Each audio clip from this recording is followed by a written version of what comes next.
Welcome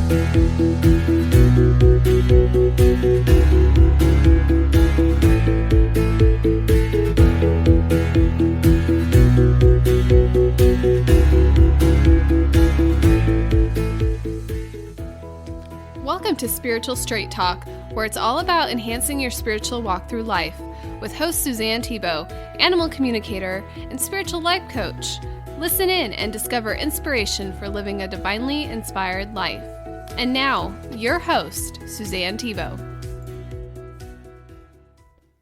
Welcome to episode 96 of Spiritual Straight Talk, Wildlife Matters. Hi, I'm your host, Suzanne Thibault. Welcome. We share this world with a wide variety of creatures, big and small, that depend on living in unique habitats and ecosystems for their survival. It is important to learn to live in harmony with wildlife, for they have every right to live in their natural environments free from human invasion and harm. This currently is not the case on Earth. Human beings believe that they are the top species and can control and manipulate Earth's resources for their benefit. History has shown that humans have the ability to give and take life out of selfish beliefs and desires. Humans can understand nature, but we truly are awful at managing it. A recent study by the National Academy of Sciences of the United States observes that since the dawn of civilization, humanity has caused the loss of 83% of all wild animals and nearly half of plants. In Africa, they have seen lions go extinct in 26 countries, and the elephant population is 1/10 of what it used to be at the start of the 20th century. The main threat to wildlife has been the systematic destruction of habitat. We are losing 100 trees per minute. People cut down 15 billion trees each year, and the global tree count has fallen by 46% since the beginning of human civilization. Scientists argue that at the current rates of deforestation, rainforests will be gone in a century. That blows my mind. Conservation and preservation is the answer. Conservation is the care and protection of these resources so that they can persist for future generations. It includes maintaining diversity of species, genes, and ecosystems. Conservation is similar to preservation, but while both relate to the protection of nature, they strive to accomplish this task in different ways.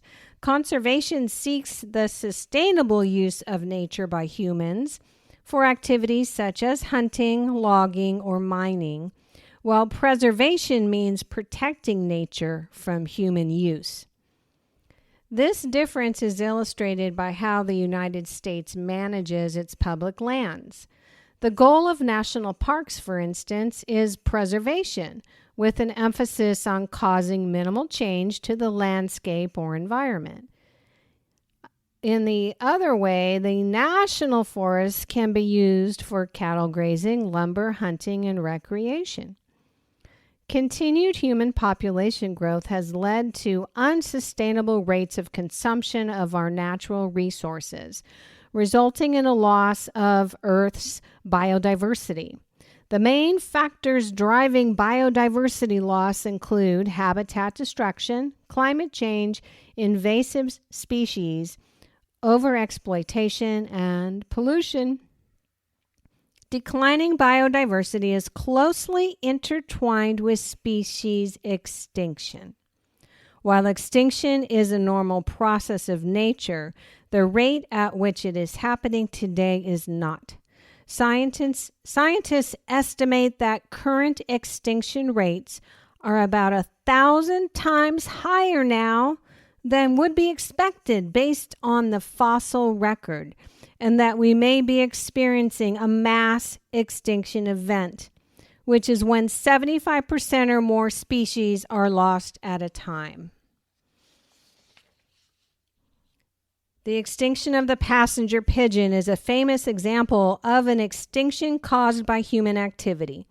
It was once the most abundant land bird in North America, with a population of approximately 3 to 5 billion when Europeans arrived. Despite its vast numbers, this pigeon became extinct in the wild by the 1900s because of overhunting. The last individual bird was named Martha, and she died in captivity in 1941 at the Cincinnati Zoo.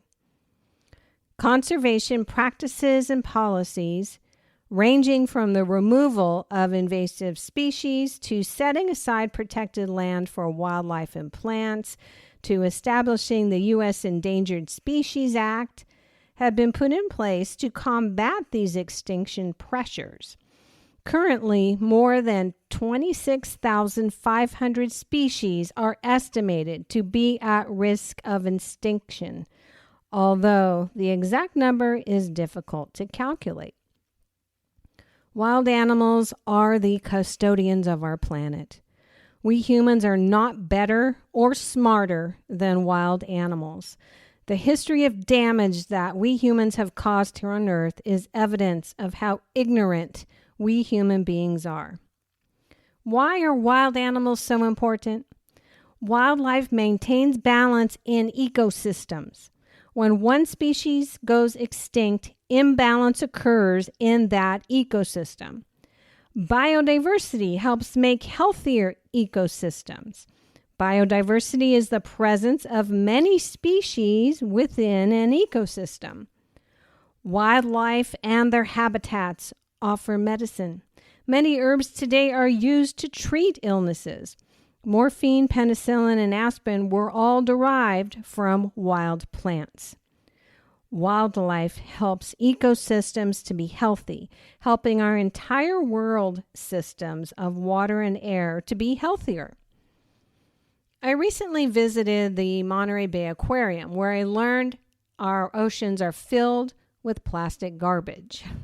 Scientists estimate that around 12 million tons of plastic make their way from land into the sea every year. That's like dumping a garbage truck full of plastic into the ocean every 45 seconds. You may think a lot of plastic gets recycled and made into new products, but in fact, most does not. Only 5% of the plastic ever made has been recycled. The rest is either incinerated or ends up in landfills or as litter in the natural environment, including the ocean. Microplastic is a big problem. Microplastic are tiny pieces of plastic that are less than 5 millimeters thick, and they are a significant source of pollution, according to the Monterey Bay Aquarium. Although they're hard to see, microplastic is found throughout the ocean, from the surface to the seafloor and in the stomachs of ocean animals. This is an enormous problem. We cannot continue to pollute the air and water we all need to survive and deforest our planet, choking it and ourselves while pushing wildlife ever closer to the edge of extinction. So what can we do? We have an opportunity to make better choices for the planet every single day. For the ocean wildlife, we can all reduce plastic use. We can participate in local and coastal cleanup days. We can recycle. We can support policies that reduce single-use plastics like straws and water bottles. We can use reusable shopping bags and reusable water bottles and straws. We can use less water by removing front yard and backyard grass and planting drought-tolerant plants, taking faster showers and using low-flush toilets. We can save electricity by using LCD bulbs and candles. It might sound strange, but in our home we use LCD Christmas lights for lighting. They put off a warm, gentle glow on the ceiling, and it uses less energy. For the habitats and wildlife, we can participate in and support conservation efforts. There are many organizations working to save our environment and wildlife from destruction. My favorite is the World Wildlife Fund, who are working on 6 continents to bring positive change. Human beings have brought severe damage to this world, and we are the only ones who can improve this world through our personal choices. If we want a healthy world for our children, we need to conserve, reuse, recycle, and make choices in our lives that supports conservation and wildlife. In 2015, I visited the San Diego Safari Park for the first time. That is where I met Nola, a Northern White Rhino. I had tears in my eyes in communicating with her. She gave me an important message that I'd like to share with you, and it's about wildlife conservation. And I'm quoting her now. "My species will go extinct in your lifetime. You can end extinction on Earth by simply taking action to end it. Nothing changes in your society unless people demand change and take action. I ask you to spread the word, asking others to take action on behalf of our world. Do not wait for other people to take action. You can take action and fulfill your part in making this world a better place for everyone. My species will not survive because of human evil. Make this the last time, please. End hunting for sport and egotistical pride. End killing for animal parts that do not heal humans. Start respecting all animals as sentient souls. I ask you to bring positive change to this world." As she relayed these words to me, I could feel her grief. It broke my heart to be a human being knowing that other humans were causing her species extinction. 3 months after I visited her, I learned in the news that Nola had passed away naturally from old age. It was a gift and a privilege to meet Nola in person back then. Last month, I visited the San Diego Safari Park again.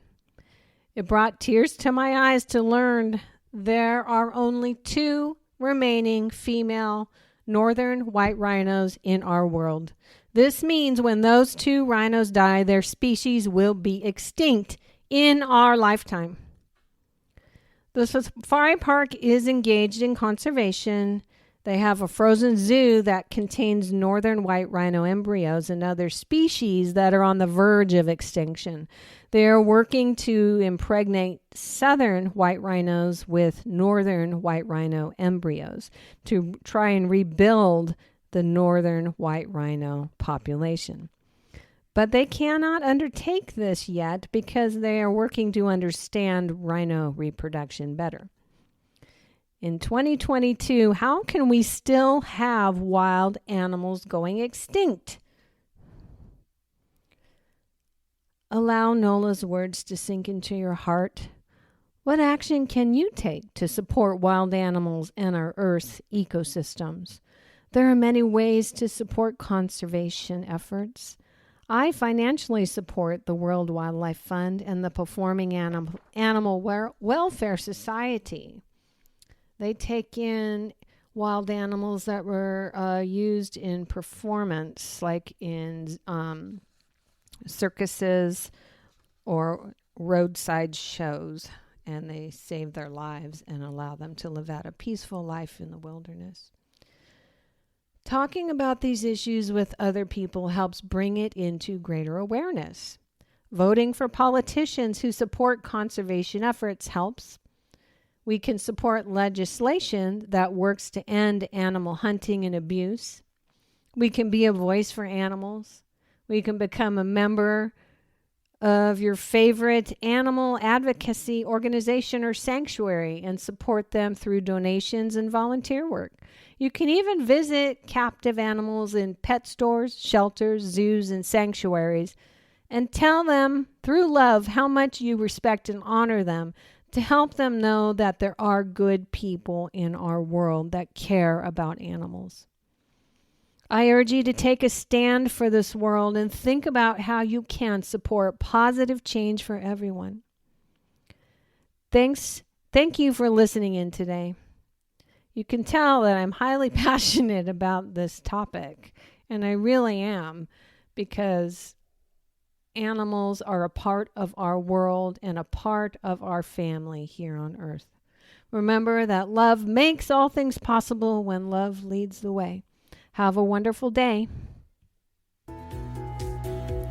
Thank you for listening to Spiritual Straight Talk with Suzanne Thibault. If you enjoyed this episode, tell a friend and subscribe on iTunes or Spotify. To connect with Suzanne, visit www.suzannethibault.net. Follow us on Facebook and Instagram. Thank you for listening.